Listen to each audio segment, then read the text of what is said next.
국민TV 라디오 정오종합뉴스. 김무성 새누리당 의원이 박근혜 대통령의 기초연금 공약 파기 논란과 관련해 박근혜 대통령은 후보 시절 참모들이 써준 공약을 그대로 읽었다고 말한 사실이 뒤늦게 알려져 파장이 일고 있습니다. 검찰이 위조 논란이 일고 있는 서울시 간첩 사건 증거자료 출처에 대해서 공식 외교 절차를 밟아 얻었다는 허위 의견서를 법원에 제출한 것과 관련해 뒤늦게 담당 검사의 실수였다며 잘못을 시인한 것으로 알려졌습니다. 참여연대와 민주사회를 위한 변호사 모임 민주주의 법학연구회가 서울시 공무원 간첩 조작 의혹 사건의 특별검사 도입을 촉구하는 입법청원을 국회에 제출했습니다. 학교폭력 조치 사항을 학교생활기록부에 기재하지 않은 경기도교육청 소속 교육공무원에 대한 교육부의 징계 요구가 부당하다는 판결이 나왔습니다. 이상은 이 시간 주요 뉴스입니다.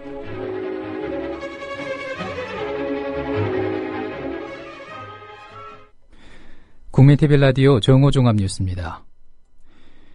김무성 새누리당 의원이 박근혜 대통령의 기초연금 공약 파기 논란과 관련해 박근혜 대통령은 후보 시절 참모들이 써준 공약을 그대로 읽었다고 말한 사실이 뒤늦게 알려져 파장이 일고 있습니다.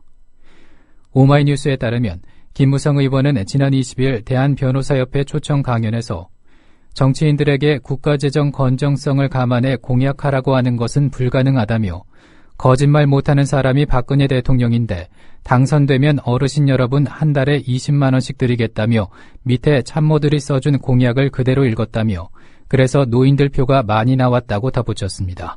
직접 들어보시겠습니다. 거짓말 못하는 사람이 박근혜 대통령인데 밑에 참모들이 써준 공약을 그대로 읽었다 이겁니다. 내가 당선되면은 노인 어르신 여러분 65세 이상은 노인이라고 그러거든요. 한 달에 20만 원씩 드리겠습니다. 그럼 노인들 표가 많이 나왔죠. 돈이 있어야 주죠. 돈이 없는데 어떻게 줍니까? 국민 여러분, 내가 당선되면 이런 해주겠습니다. 여기에 속아가지고 코치가지고 대통령들 국회에 당선되죠. 정치인들에게 국가 재정 건전성을 감안해서 공약을 해라 하는 요구를 하는 것은 불가능한 이야기입니다. 우선 당선되고 봐야 되니까 그렇게 되겠습니다. 김무성 의원의 발언은 즉각 정치권의 파장을 불러일으켰습니다.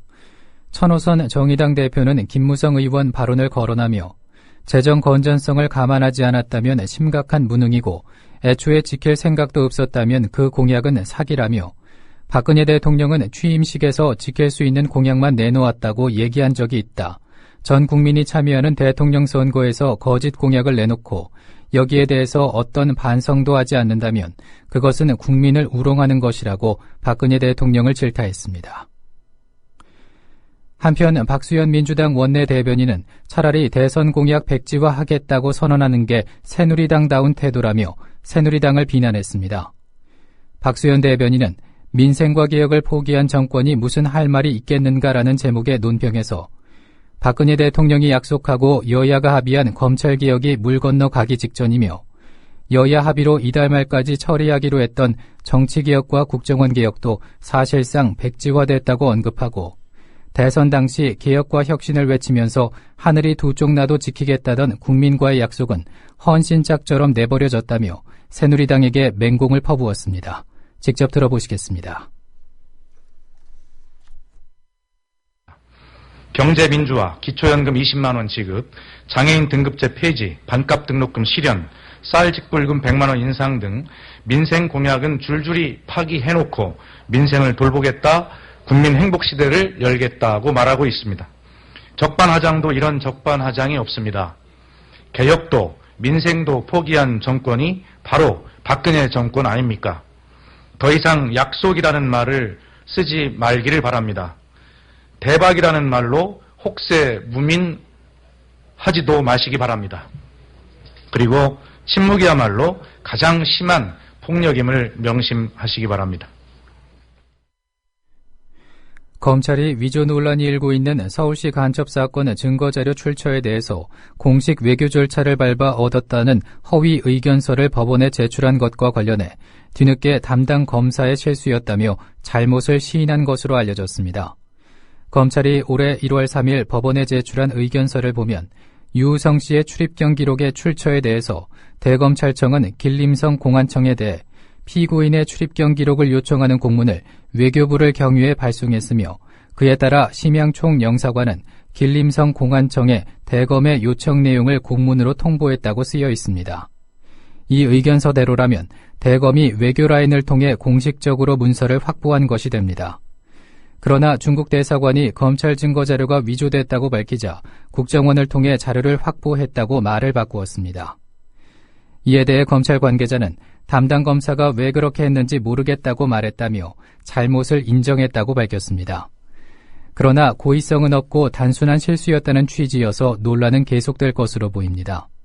정의당 이기중 부대변인도 이 정부가 또다시 개인적 일탈로 오도한다고 비판했습니다. 직접 들어보시겠습니다. 이른바 서울시 공무원 간첩 사건의 증거 조작 논란이 점입가경입니다.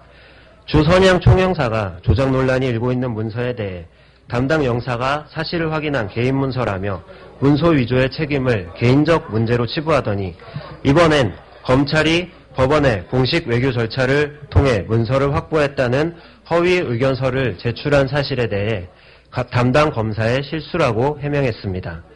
무엇이든 문제가 생기면 개인적 일탈로 치부하기에 급급한 이 정부의 고질병이 또다시 도진 것입니다.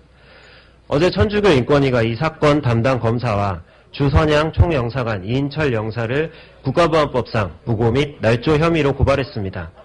그러나 증거조작 의혹의 당사자로 지목받는 검찰이 이 사건을 제대로 수사하기 기대하는 것은 무리일 것입니다.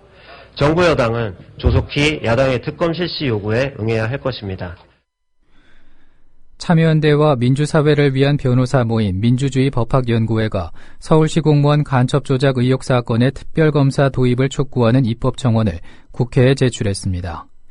이들은 오늘 국회에서 기자회견을 갖고 이 사건은 국가기관, 특히 검찰과 국가정보원이 벌인 불법행위 의혹 사건인 만큼 이들 기관으로부터 독립적인 특별검사가 수사해야 하는 것이 국민적 신뢰를 확보하면서 공정하게 수사하는 유일한 방법이라고 밝혔습니다. 진선미 민주당 의원의 말을 들어보시겠습니다.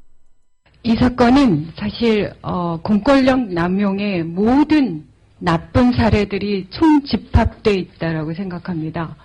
관련자인 여동생에 대한 진술 강요 및 그리고 정말 중요한 문서들의 조작 혐의. 여러분 기억하십니까? 지금까지 현재도 재심을 통해서 무죄로 판명나는 판결들이 많이 있지만 송씨 일가 사건도 있습니다. 단순한 살인 사건이 결국 간첩 사건으로 조작돼서 그 관련자 모든 가족들이 너무나 큰 상처를 받은 그런 사건들이 있습니다. 이 사건을 이대로 방치하면 이게 남의 문제가 아닙니다. 그 모든 사건들의 당사자들이 그 사건이 자기에게 오기 전까지는 내가 왜 그런 일을 겪을 것이다라고 누가 생각했겠습니까? 이 사건은 나의 문제인 것입니다. 내가 언제 또 그 모든 조작 사건의 희생자가 될지도 모르는 것입니다. 우리 모두 그 문제에 대해서 관심을 갖고 이 사건이 묻히지 않고 제대로 조작을 도대체 누가 했고 그것이 어떤 의도로 했는지 그 모든 문제들이 밝혀지고 책임자까지 제대로 처벌되지 않으면 우리의 역사는 계속 퇴행을 반복할 것입니다. 진실을 호도하지 않고 논점을 이탈하지 않는 공정뉴스. 국민TV 라디오 뉴스의 꿈입니다. 지금은 정오 종합뉴스와 함께하고 계십니다.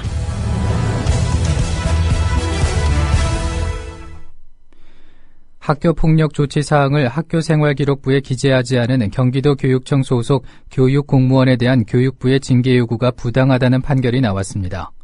대법원 2부는 오늘 김상곤 경기도 교육감이 교육부를 상대로 낸 직무이행명령 취소 청구 소송에서 원고 승소를 판결했습니다. 김 교육감은 지난 2012년 아이들에게 부당한 영향을 끼칠 수 있다며 일선 학교 교감과 교사 등에게 교육부의 학교폭력 사실 학생부 기재 지침 이행을 보류할 것을 지시했습니다. 이에 교육부는 김교육감 등에게 징계 의결 요구 신청을 명령했고 김교육감은 경기도 교육감은 징계 의결 요구 신청을 할 의무가 없다며 대법원과 헌법재판소에 소송을 냈습니다. 체세포 복제를 통해 줄기세포 확립에 성공했다는 내용으로 논문을 조작한 뒤 연구비를 받아낸 혐의 등으로 기소된 황우석 전 서울대 교수에 대해서 징역 1년 6월에 집행유예 2년이 확정됐습니다. 대법원 2부는 황 전 교수에 대한 상고심에서 상고를 기각한다고 판결했습니다. 황 전 교수는 실제 배아줄기 세포를 만들지 못했음에도 지난 2005년 해외 저명 학술지에 세포 확립에 성공했다는 내용의 논문을 내고 이를 통해 국가와 기업 등으로부터 연구비 등 28억 원을 받아 가로챈 혐의로 지난 2006년 불구속 기소됐습니다. 1심에서는 황 전 교수의 논문 조작이 사실로 인정된다며 징역 2년에 집행유예 3년을, 2심에서도 징역 1년 6월에 집행유예 2년을 각각 선고했습니다. 거액의 회사 돈을 횡령한 혐의로 재판에 넘겨진 최태원 SK그룹 회장에게 실형이 확정됐습니다. 대법원 1부는 오늘 오전 열린 선고 공판에서 회사 돈 450억 원을 횡령한 혐의로 기소된 최태원 SK그룹 회장에 대해서 징역 4년을 선고한 원심을 확정했습니다. 대법원은 또 2심에서 징역 3년 6개월을 선고받은 최재원 SK 부회장에 대한 원심 판결도 확정했습니다. 최 회장 형제는 주식 선물 투자 등을 위해 회사 자금 450억 원을 횡령한 혐의로 2012년 1월에 기소돼 재판을 받았습니다. 새누리당 황우여 대표는 내란 음모 혐의로 1심에서 중형을 선고받은 통합진보당 이석기 의원의 제명안에 대해서 숙려기간이 끝난 만큼 이제 국회 윤리특별위원회에서 결정을 봐야 한다고 밝혔습니다. 황 대표는 오늘 최고위원회의에서 유죄 판결을 받았는데도 아직 혈세를 투입해 당도 유지하고 이 의원에 대한 지원도 계속하는 것은 있을 수 없는 일이라며 이같이 말했습니다. 이어 박근혜 대통령이 공무원, 군인, 사학연금에 대한 강력한 개혁 의지를 표명한 뒤 정부도 공적연금 개혁에 착수했다며 당내 경제혁신위원회 산하에 공적연금 개혁기구를 만들어 적극 대처하겠다고 덧붙였습니다. 헌법재판소에서 진행되고 있는 통합진보당 정당 해산 심판 사건과 관련해 민사소송 절차를 따르는 것은 부적절하다며 통합진보당이 제기한 헌법소원에 대한 결정이 오늘 내려집니다. 헌법재판소는 오늘 오후 2시 진보당이 심판 절차와 관련해 재판의 성질에 반하지 않는 범위 안에서 민사소송법을 적용하는 게 기본권을 침해했다면은 사건에 대한 선고를 할 예정입니다. 집에서 잠을 자던 초등학생을 이불죄 납치해 성폭행한 혐의로 기소된 고모 씨가 무기징역을 확정받았습니다. 대법원은 성폭력 범죄처벌특례법 위반 등의 혐의로 기소된 고 씨에 대한 재상고심에서 무기징역을 선고한 원심을 확정했습니다. 대법원은 원심과 같이 신상정보 공개 고지 10년과 성충동 약물치료 5년, 전자발찌 부착 30년도 함께 명령했습니다. 고 씨는 지난 2012년 8월 전남 나주의 한 주택에서 잠자던 8살 여자 어린이를 납치해 성폭행하고 목을 졸라 살해하려 한 혐의로 기소됐었습니다. 오늘 전국의 미세먼지 농도가 높게 나타나겠습니다. 서울 등 수도권은 나쁨, 그 밖의 지방은 약간 나쁨이 예상됩니다. 서울의 지금 기온은 10.8도, 습도는 46%입니다. 국민TV 라디오 정오 종합 뉴스를 마칩니다. 아나운서 정승조였습니다.